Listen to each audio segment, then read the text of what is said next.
매일 기도를 해오면서 아마 느끼셨을 거고 또 아마 그걸 누리고 계신 분도 계시겠지만, 기도로 계속 이렇게 나아가다 보면 기도를 잘 될 때도 있고 또 기도가 잘 안 된다고 느낄 때도 있어요.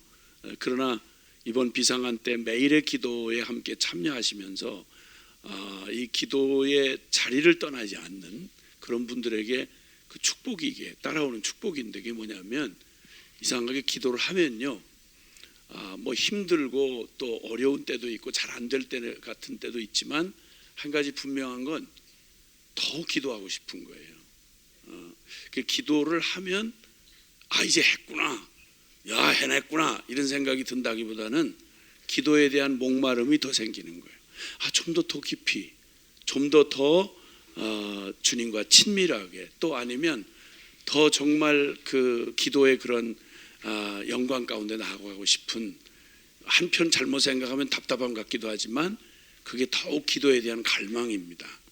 이게 큰 축복이에요. 매일의 기도의 자리로 나아가는 사람이 경험하는 축복입니다. 대부분은 잠깐 기도하다가 잘 안 되나 봐, 나는 어려운가 봐, 기도를 하려고 할 때마다 이렇게 보이지 않는 공격이 있어서 자꾸만 기도의 자리를 피하고 싶은 막 그런 싸움이 있고, 이러다 보면 한두 번에 그냥 대부분은 다 떨어져 나가요. 그러니까 기도를 못하는 거예요. 근데 이번에 주님이 특별한 은혜를 주셔서 비상한 때, 비상한 매일의 기도를 우리가 하면서 어느덧 우리 안에는 그 주님에 대한, 기도에 대한, 이 시간에 대한 공격이 심하고 또 낙심될 때도 있지만, 분명한 건 더욱 기도를 하고 싶고 더욱 기도를 알고 싶다는 이런 마음이 간절해지는 거예요. 축복이죠. 오늘도 더욱 우리에게 소망을 주신 주님께서 이 기도의 시간을 통해서 우리를 당신의 품 안으로 더욱 가까이 끌어당기시고, 또 우리에게 주님의 숨결을 더욱 생생히 느낄 수 있도록 우리를 인도해 가실 것입니다. 자, 오늘 우리가 또 만나게 되는 시편의 말씀은 시편 55편의 말씀이 되겠습니다. 시편 55편. 시편 55편, 다윗의 시, 이렇게 소개가 되어 있는데요. 시편 55편 1절에서 먼저 11절까지의 말씀을 함께 같이 읽겠습니다. 다들 준비되셨죠? 네, 같이 읽겠습니다. 시작. 하나님이여, 내 기도에 귀를 기울이시고 내가 간구할 때 숨지 마소서. 내게 굽히사 응답하소서. 내가 근심으로 편하지 못하여 탄식하오니 이는 원수의 소리와 악인의 압제 때문이라. 그들이 죄악을 내게 더하며 노하여 나를 핍박하나이다. 내 마음이 내 속에서 심히 아파하며 사망의 위험이 내게 이르렀도다. 두려움과 떨림이 내게 이르고 공포가 나를 덮었도다. 나는 말하기를 만일 내게 비둘기같이 날개가 있다면 날아가서 편히 쉬리로다. 내가 멀리 날아가서 광야에 머무르리로다. 내가 나의 피난처로 속히 가서 폭풍과 광풍을 피하리라 하였도다. 내가 성내에서 광포와 분쟁을 보았사오니 주여 그들을 멸하소서. 그들의 혀를 잘라버리소서. 그들이 주야로 성벽 위에 두루 다니니 성중에는 죄악과 재난이 악독이 그 중에 있고 압박과 속임수가 그 거리를 떠나지 아니하도다. 아멘. 네, 아멘. 내 짐을 하나님께 맡기라. 이 시편의 중심 구절이 되는 말씀입니다. 내 짐을 하나님께 맡기라. 작고 큰 짐이라고 느껴지는 우리 인생에 그러한 많은 일들이 있습니다. 근데 어떤 것은 정말 나로서는 도저히 감당이 안 되는, 나로서는 해낼 수가 없는 그런 짐들이 있습니다. 정말 하나님이 개입해 주시지 않는 한 이 짐을 해결할 수가 없는 그런 짐들이 있죠. 그래서 가장 치명적인 공격으로 인한 고통의 짐, 가장 치명적이면서 내게 너무너무 내 힘으로는 해결할 수 없는 그러한 고통으로 인한 짐 말이죠. 그런 이 다윗은 바로 그 시편에서 그가 그렇게 자신의 그 간절한 간구를 할 때, 하나님이여 내 기도의 1절에 보면 내 기도에 귀를 기울이시고 내가 간구할 때 숨지 마소서. 하나님 보고 숨지 말라고. 하나님 정말 너무 곤란하다, 안 되겠구나, 아유 야 그런 얘기 나한테 하지 마, 이렇게 하지 마시라는 거예요. 구하기도 민망스럽고, 그리고 뭘 어떻게 해달라고 하기도 참 애매하기도 하고, 그러나 고통은 너무 치명적인, 이런 일이 있을까요? 예, 내게 굽히사 응답하소서. 내가 근심으로 편하지 못하여 탄식하오니. 2절에 보니까 근심으로 탄식한다고 그래요. 4절에 보니까 내 마음이 내 속에서 심히 아파하며 사망의 위험이 내게 이르렀도다. 그러니까 그냥 이 당하는 이 자체만으로도 지금 너무 내 마음이 아픕니다.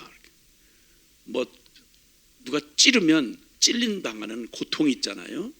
그 고통이 똑같은 고통인데, 만약 그걸 그 찌르는 고통만 아니라 그 마음이 심히 아프다는 말은, 나를 찌를 사람이 찌르면, 그렇게 쉽게 말하면 철천지 원수가, 대적이 날 찌르면 그건 당연하다고 생각을 하죠. 왜? 나를 공격하는 자니까. 그런데 세상에 네가 나를 찔러? 이렇게 할 수 있는, 이럴 때는 찌르는 고통만 아니라 마음이 심히 아픈 거죠. 고통에 고통을 더하는 거죠. 남이 뭐라고 욕하는 것도 고통이지만, 저 사람이, 아니 그가 나를 욕을 했어? 그 사람이 그런 말을 했어? 이렇게 되면 이거는 그냥 똑같은 농도의 얘기를 해도 심히 마음에 고통이 있는 거죠. 세상에 당신이? 이러면 막 그냥. 그래서 부부가 싸울 때 당하는 고통이 큰 거죠. 삼가 위로의 말씀을 드립니다. 마음이 심히 아프고 사망의 두려움이 내게 이르렀습니다. 그리고는 주 고통을 말하다가 6절에 7절에 말하면, 나는 말하기를 만일 내게 비둘기같이 날개가 있다면 날아가서 저 아무도 보지 못하는 곳에 날아가서 나 혼자 그냥 쉬고 싶다. 내가 멀리 날아가서 아무도 없는 곳으로 광야에 머무르리로다. 나 이제 너무 지쳤다. 나 너무 지쳐서 진짜 쉬고 싶다. 이런 탄식이에요. 그리고 9절에서 11절에 보니까 못 볼 일, 못 들을 말을 듣는 거예요. 차마 못 볼 일, 그리고 못 들을 말. 내가 성내에서 강포와 분쟁을 보았사오니 주여 그들을 제발 좀 멸하소서. 그들의 혀를 저 끔찍한 저 혀를 잘라버리소서. 좀 듣지 좀 않게 해주세요. 그들이 주야로 성벽 위에 두루 다니니 성중에는 죄악과 재난이 있으며. 성으로 둘러싸였던 고대 성이라고 그러면 동네가 그 안에 싹 그렇게 사로잡혀 있거든요. 그러니까 꼼짝 못하고 그걸 당하고 봐야 되는 거죠. 성벽 위에 막 미친 개처럼 으르렁거리면서 협박과 공갈로 밤 잠을 못 이루도록 막 언제 달려들지 모르는 그 일을 이루는데, 이 성벽 이렇게 하면 적이 지금 있는 게 아니라 그 성 안에 있는, 성 내부에 있는 자가 그런다는 말이에요. 주야로 성벽에 두루 다니니 성중에는 죄악과 재난이 있으며 악독이 그 중에 있고 압박과 속임수가 그 거리를 떠나지 아니하도다. 고통에 고통을 더하는 것입니다. 못 볼 일, 못 들을 말을 밖에 대적에게서 아니라 바로 성내에서, 내 집안에서, 그리고 내부에서 이렇게 당하는 이런 일들을 이제 토로하다가 한 걸음 더해서 아주 치명적인 고통, 그럼 똑같은 고통의 강도가, 고통의 그 상황이 있다 해도 그 강도가 치명적으로, 내게 치명적으로 다가오는 거죠. 12절부터 14절에 보니까 나를 책망하는 자는 원수가 아니라 원수일진데 내가 참았으리라.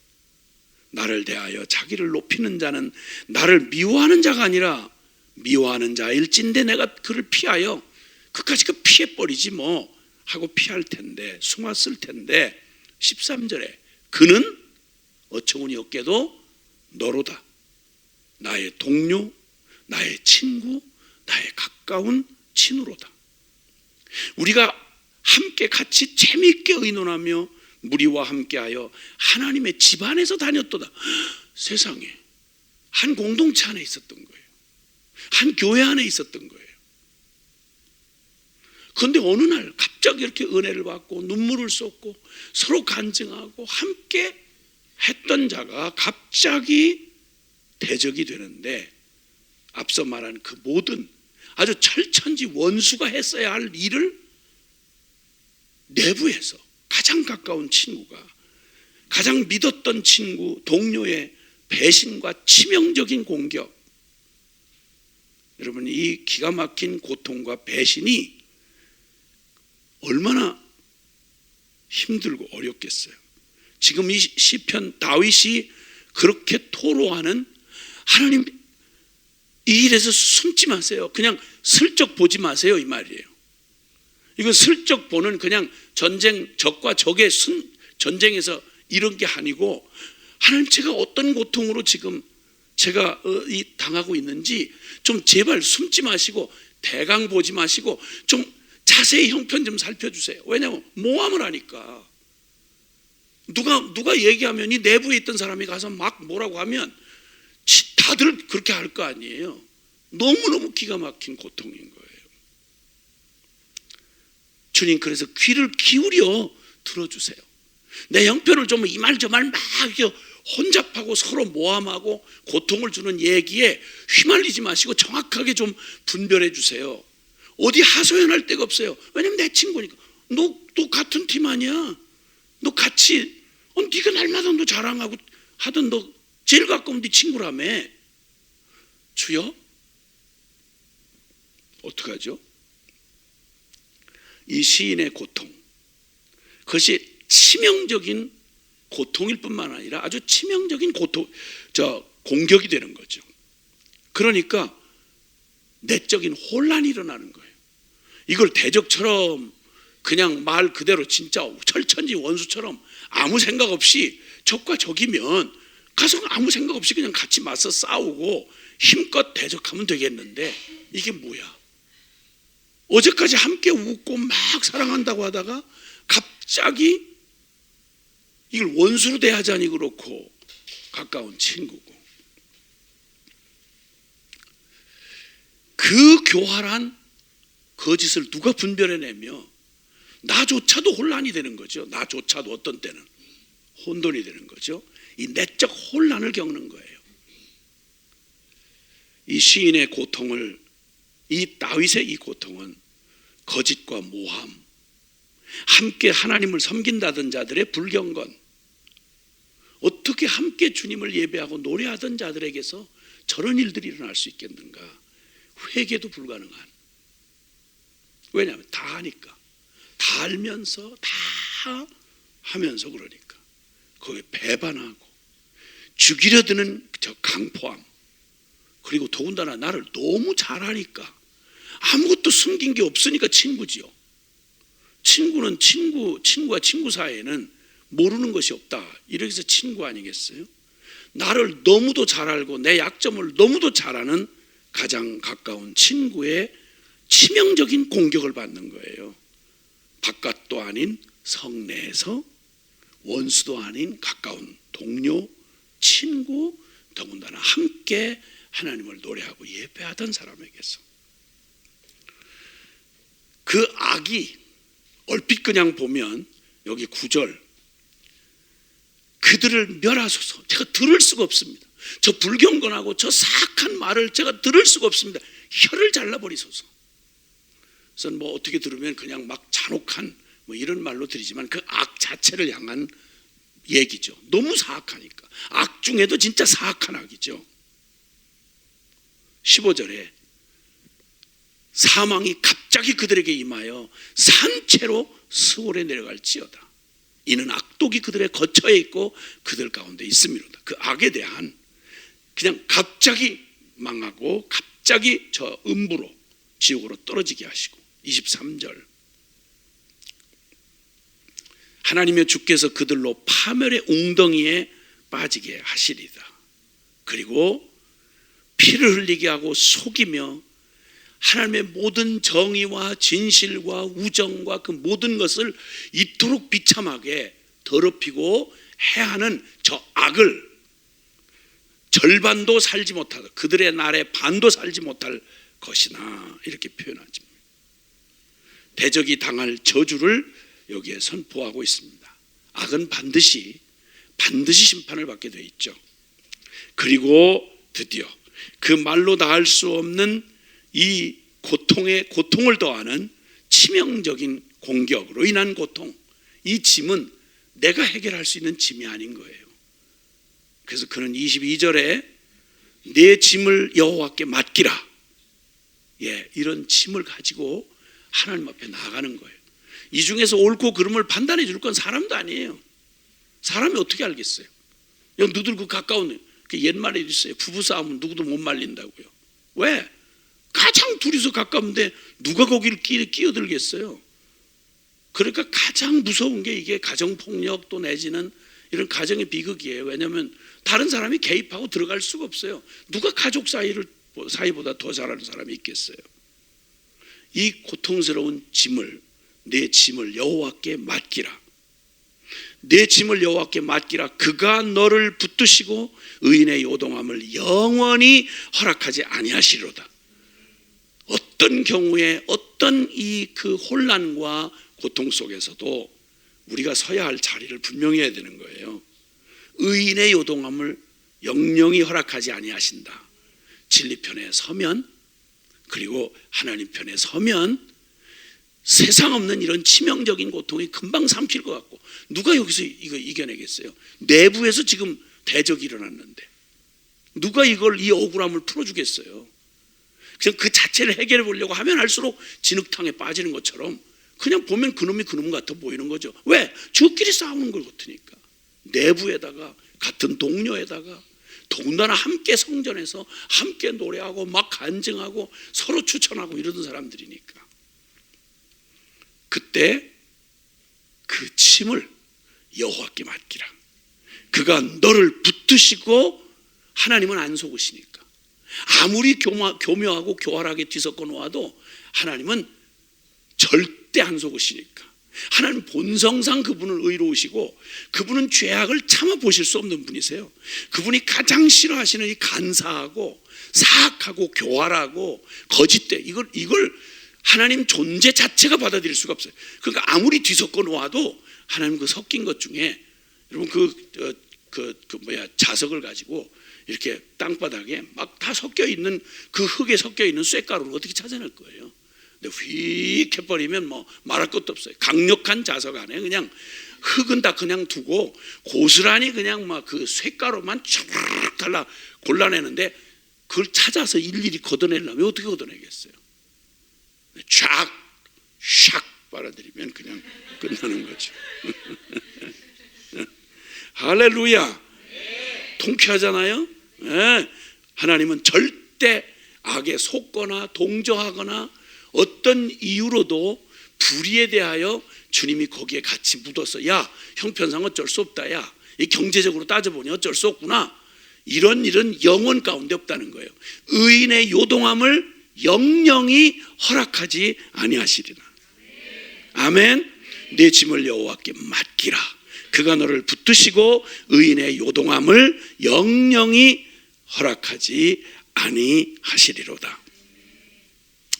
자, 이렇게 다윗이 그의 생애 가운데 정말 고통을 더하는 고통, 그것은 믿고 함께했던 동료에게서, 가장 가까운 자에게서 배신을 당하고, 그리고 그 마음에 너무 마음이 지쳐서 내적 혼란을 겪었던, 탄식하고 마음이 아프고 사망의 두려움은 목을 졸라오고, 저 치명적인 저 공격, 나를 너무 잘하는 그 공격에서 내가 피해갈 힘이 없고, 이런 가장 치명적인 고통과 배신이 내가 그토록 믿었고 가까웠던 친구의 배신과 공격이 이렇게 치명적이라고 하면,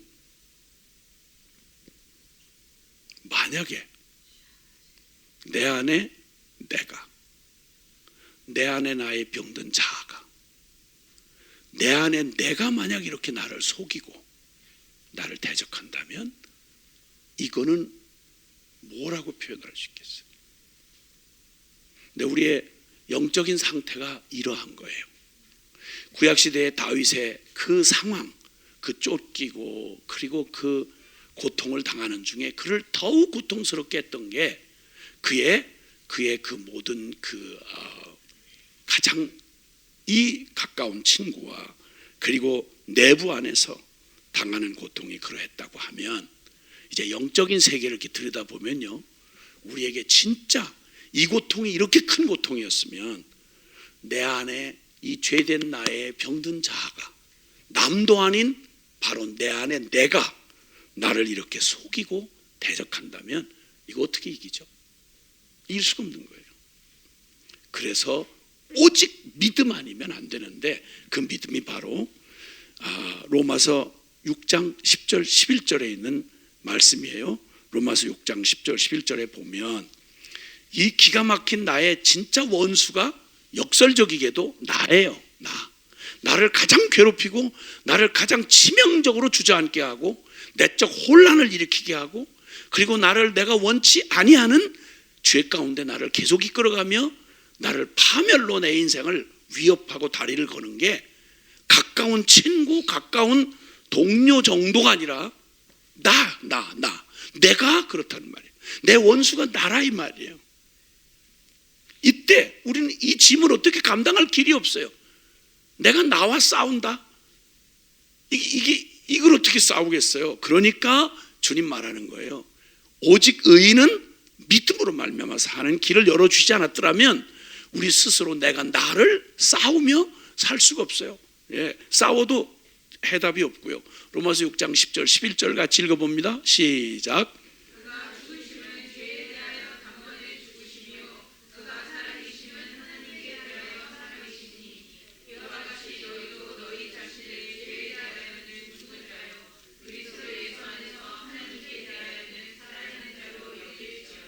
아멘. 그 믿음 말이에요. 그 믿음.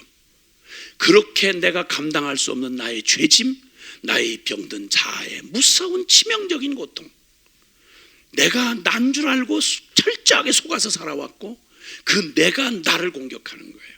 지금 이 우한 폐렴 코로나 바이러스의 위험이 바로 뭐냐면, 이 변종 바이러스가 지금까지 밝혀진 것 바에 의하면 이 변종 바이러스가 몸 안에 이렇게 들어와 가지고 이게 기생을 해야 저 혼자 이렇게 번식을 하는 게 아니라고 그러네요. 이게 먹이가 되는 그 우리의 세포 안으로 파고 들어온다는 거예요. 파고 들어와서 거기서 숙주가 돼 가지고 거기서 이제 이렇게 되니까 우리 몸 안에는 우리 뭐라 그래요? T임파고 그러나 뭐 임파고라 그러나 이게 이렇게 그 면역 항체가 있단 말이죠. 그러면 이 면역 항체가 뭔가 이물질이 딱 들어와서 딴 이상한 것이 들어왔다 그러면 이게 몸을 해할 것을 알고 공격을 해대기 시작하는데, 기가 막힌 얘기는 그 공격을 자기 세포를 자기가 공격을 하는 거예요. 근데 이게 워낙 강하니까, 강하면 거기에 걸맞는 막 군대로 막 갖다가 공격을 하는 거예요. 자기 세포를. 근데 그게 만약에 폐로 들어갔다, 폐를 막 공격을 해버리는 거예요. 그러면 염증이라는 게 그 공격해서 면역항체와 싸워서 죽은 시체가 그 염증이 되는데, 이게 이제 폐를 치명적으로 뭐 다 알아들을 수는 없지만 원리는 대강 그런 거예요. 자기 세포를 자기 면역체가 공격을 해버리는 거죠. 이 공격이 격렬할수록 폭풍 같은 일이 일어나는데, 그게 막 급성 폐렴처럼 사로잡아가지고 사람을 치명적인 사망에 이르게까지 한다는 거죠. 그러니까 젊은이도 안심할 수가 없다는 거고, 지금 의료진들이 굉장히 희생을 많이 당하고 있잖아요. 의료진들이 많이 죽어나가요. 지금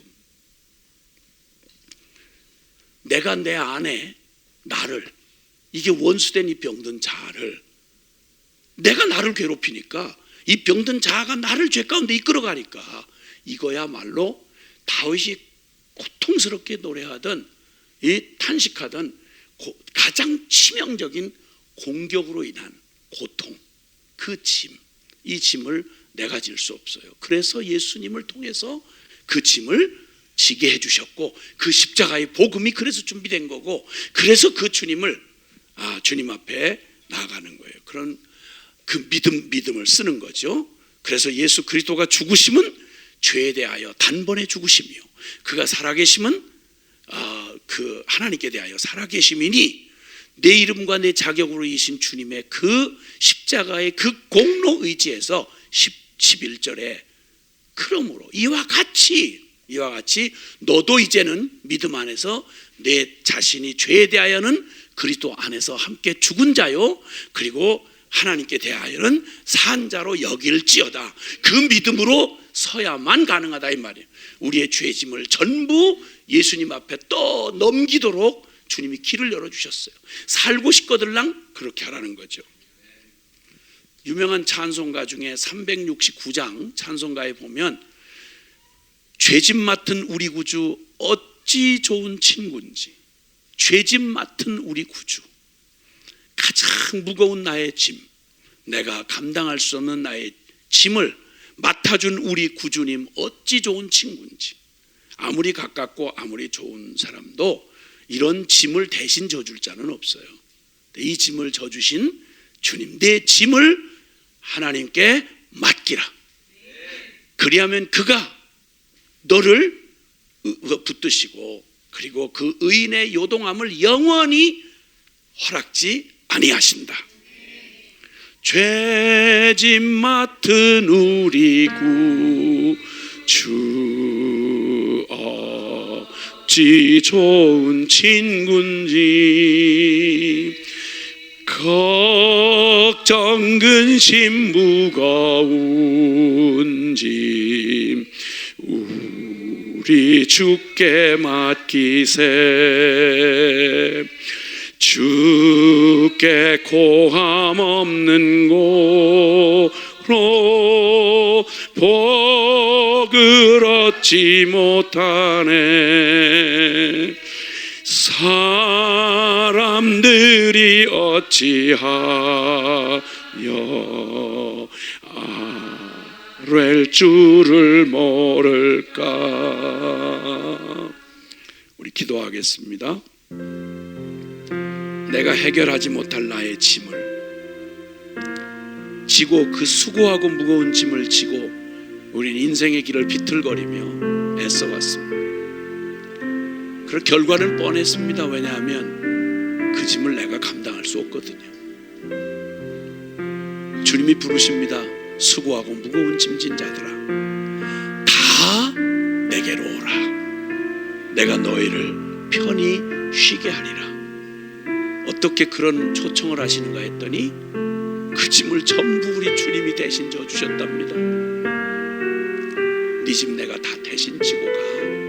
걱정하지 마.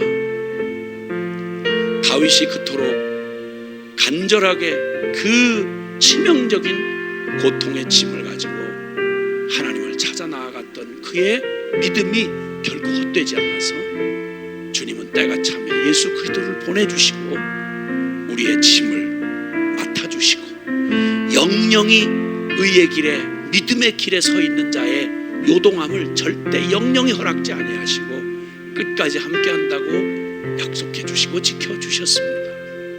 그게 바로 복음을 통해 우리를 부르신 하나님 아버지의 사랑인 겁니다.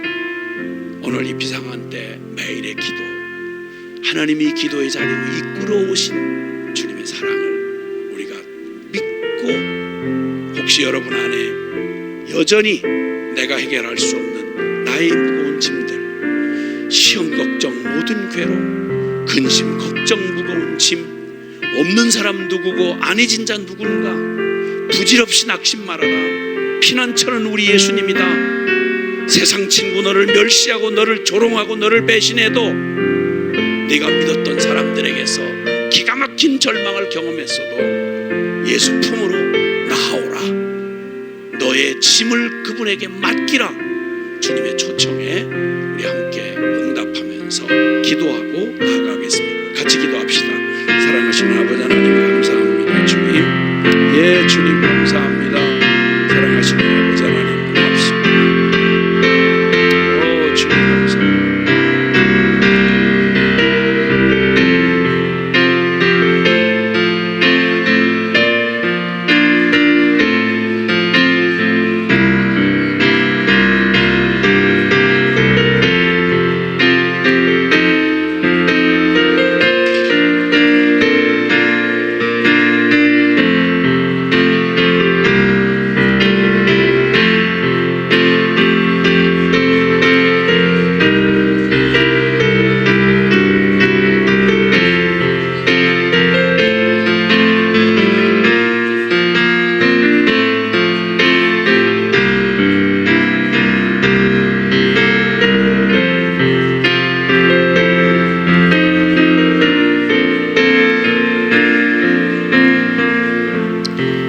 다시 한번 기도할 때에는 감사와 함께 우리 자신을 좀 맡기는 기도했으면 좋겠어요.